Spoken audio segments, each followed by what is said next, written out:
dear classes. I'm Harneet Kaur and we were studying about the economic liberalization and globalization.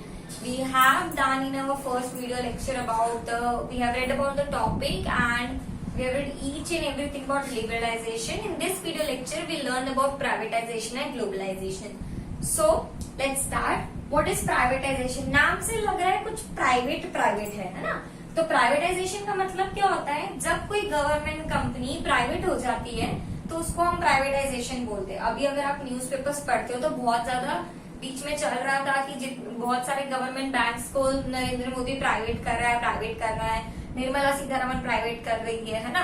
तो बहुत सारे banks के employ strike पे उतरे थे। तो अल्टीमेटली प्राइवेटाइजेशन का मतलब क्या होता है कि गवर्नमेंट कंपनीज को प्राइवेट करना।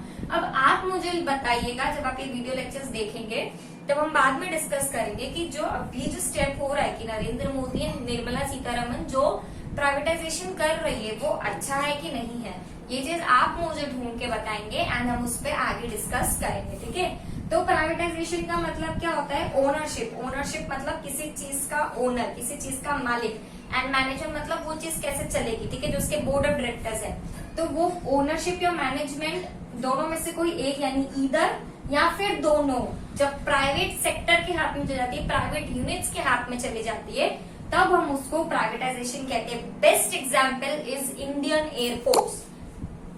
आप इंडियन एयरपोर्ट्स देखो, कितने ही इंडियन एयरपोर्ट्स अब अदानी एयरपोर्ट के नाम से जाने जाते हैं। आप अहमदाबाद एयरपोर्ट पे जाओ, वहाँ की जो कैब्स है, वहाँ की जो टैक्सीज है, वहाँ की जो फूड स्टॉल्स है, उस पे सब पे अदानी एयरपोर्ट लिखा है।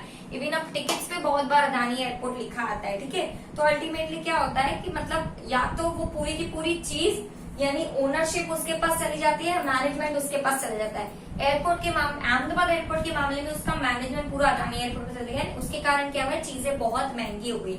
तो हम इसका एक डिसएडवांटेज तो हमने जान लिया कि प्राइवेटाइजेशन मतलब चीजें बहुत महंगी होती है और हमारे गरीब इंडिया के देश में, हाँ इतना भी गरीब नहीं, बट हमें पता है कोरोना वायरस ने सबकी हालत बहुत खराब कर रखी है। तो गरीब देश में अगर इतना प्राइवेटाइजेशन हो जाएगा तो एक आम इंसान कहाँ जाएगा। ठीक है, अभी बीच में बात चल रही थी रेलवेज प्राइवेटाइज करने की। अगर आप सोचो अगर रेलवेज प्राइवेटाइज हो जाएगी तो जो एक इंसान सिर्फ रेलवे में ट्रैवल करने लायक था, क्योंकि रोडवेज महंगा पड़ता है, ठीक है, एयरवेज तो बहुत ऑब्वियस इट्स वेरी कॉस्टली, तो इंसान रेलवेज में भी कैसे सफर करेगा। ठीक है, जो टिकट पहले, even I am telling my own story, जो टिकट पहले अहमदाबाद टू मुंबई सिर्फ 300 रुपए की हुआ करती थी, अब मार्च के महीने में जब मैं गई थी तब वही टिकट 500 रुपए की थी। तो अल्टीमेटली डायरेक्ट इतना जंप आया है अगर कोई चीज प्राइवेट होती। हाँ, पीपल आर्ग्यू करते हैं कि प्राइवेट होता है तो उसकी कंडीशन, उसकी हालत बहुत सही होती है, पर हालत सही होने से क्या होता है, आप हालत पब्लिक सेक्टर में भी नोटिस देके सही करा सकते हो। इसका मतलब ये नहीं कि आप एक आम इंसान को लूटो। खैर, coming back to our bookish knowledge, privatization का मतलब आपको समझ में आया। एडवांटेजेस क्या क्या है? इंडस्ट्रियल सेक्टर को इंक्रीज होता है क्योंकि धीरे धीरे प्राइवेट जो बिजनेस टाइकून्स है, अदानी, अंबानी एक्सेट्रा, तो वो सब इसमें आते हैं, तो कहीं ना कहीं इंडस्ट्रियल सेक्टर को बूम होता है, जिसके कारण हमारी जीडीपी इंक्रीज होती है। GDP is gross domestic product, उसके बारे में हम एक वीडियो लेक्चर अलग से बना देंगे।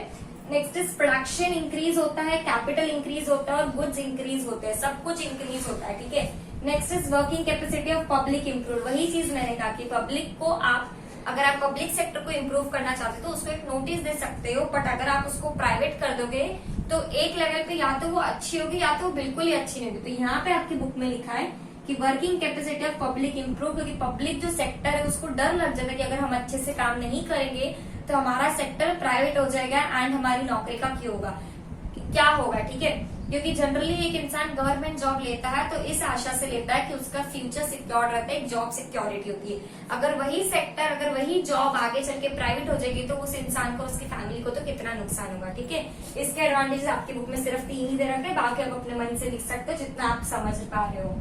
एंड डिसएडवांटेजेस पहला क्या होता है कि इकोनॉमिक पावर सेंट्रलाइज्ड हो जाती है, कि जितनी जैसे इकोनॉमिक पावर, जैसे कि अंबानी है, रिलायंस इंडस्ट्री, वो हमारी जीडीपी में बहुत कंट्रीब्यूट करती है। तो जो इकोनॉमिक पावर है वो सेंट्रलाइज्ड होगी, जिसके कारण इकोनॉमिक पावर में मोनोपोली क्रिएट होती है। ठीक है, नेक्स्ट इज कॉटेज इंडस्ट्रीज बहुत डाउन जाती है, क्योंकि हमारा मेजर फोकस बड़ी बड़ी इंडस्ट्रीज पर चला जाता है, तो उसके कारण क्या होता है, कॉटेज इंडस्ट्री बहुत बुरी तरह से मार खा जाती है। एंड तीसरा है प्राइस पर किसी चीज का कंट्रोल नहीं होती, क्योंकि प्राइवेट सेक्टर जो है वो प्राइवेट है, उसमें गवर्नमेंट दखल अंदाजी नहीं दे सकती। हाँ, वो दखल कैसे दे सकती है? टैक्स पॉलिसीज से, सब्सिडीज पॉलिसीज से, रेवेन्यू पॉलिसीज से, इन सबसे अपनी दखल अंदाजी दे सकती है। पर प्राइस कंट्रोल में गवर्नमेंट उस पर बिल्कुल दखल नहीं दे सकती। तो इसके कारण क्या होता है, कहीं ना कहीं महंगाई बहुत ज्यादा बढ़ जाती है। महंगाई बढ़ती तो हम सबको पता है हमारा क्या हाल होता है एंड हो रहा है। So this was about privatisation. हमने लास्ट वीडियो में लिबरलाइजेशन के बारे में पढ़ा, इस वीडियो में हमने अभी तक प्राइवेटाइजेशन के बारे में पढ़ा है। नेक्स्ट टॉपिक में आपको globalisation.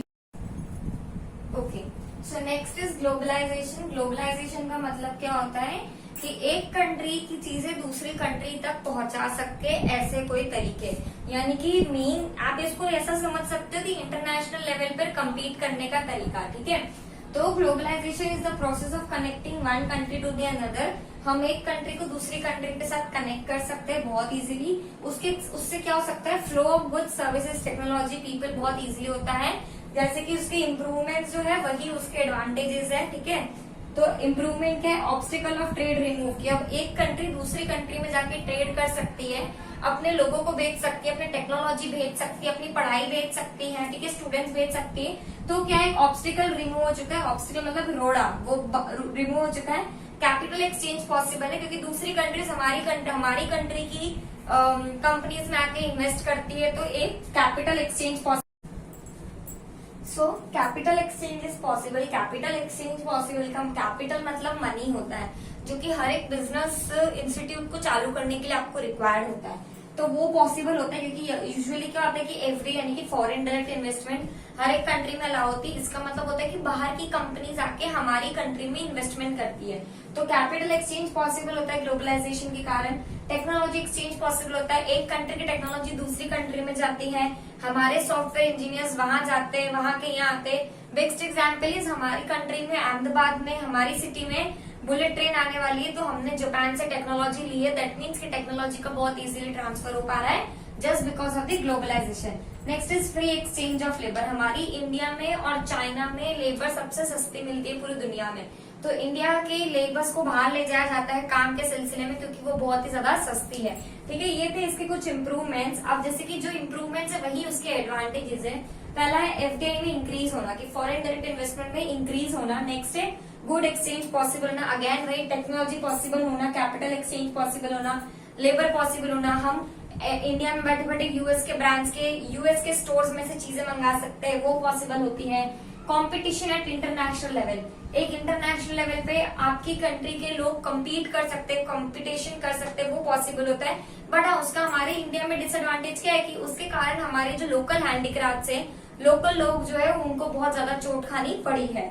Next is disadvantages, expected success not achieved, कि जो एक एक्सपेक्टेड सक्सेस होती है कि भाई हमारे जो लोकल चीज है वो भी इंटरनेशनल मार्केट में जाके कम्पीट करेगी, वो नहीं हो पा रहा है। ठीक है, so next is developing countries have not required proper benefits of increase in exports which they have acquired। मतलब कि जो डेवलप्ड कंट्रीज में जितना डेवलप हुआ है, डेवलप तो थी वो, पर उतना उनको जितना उन्होंने मेंटेन किया है उसको और इंक्रीज किया है, वो कहीं ना कहीं डेवलपिंग कंट्रीज या अंडर डेवलपिंग कंट्रीज नहीं कर पा रही है। ठीक है, due to the tough competition at international market. Next is large scale industries more benefit. Again ये हमने लिबरलाइजेशन में भी देखा है, हमने प्राइवेटाइजेशन में भी देखा, और ये हम यहाँ भी देख रहे हैं कि सिर्फ जो लार्ज स्केल कंपनीज है उन्हीं को ज्यादा बेनिफिट मिल रहा है, स्मॉल स्केल कंपनीज है, इंडस्ट्रीज को बेनिफिट नहीं मिल पा रहा है। So this was all about globalization. We have covered privatization, globalization in this video lecture. In the next video we'll study about WTO, that is World Trade Organization.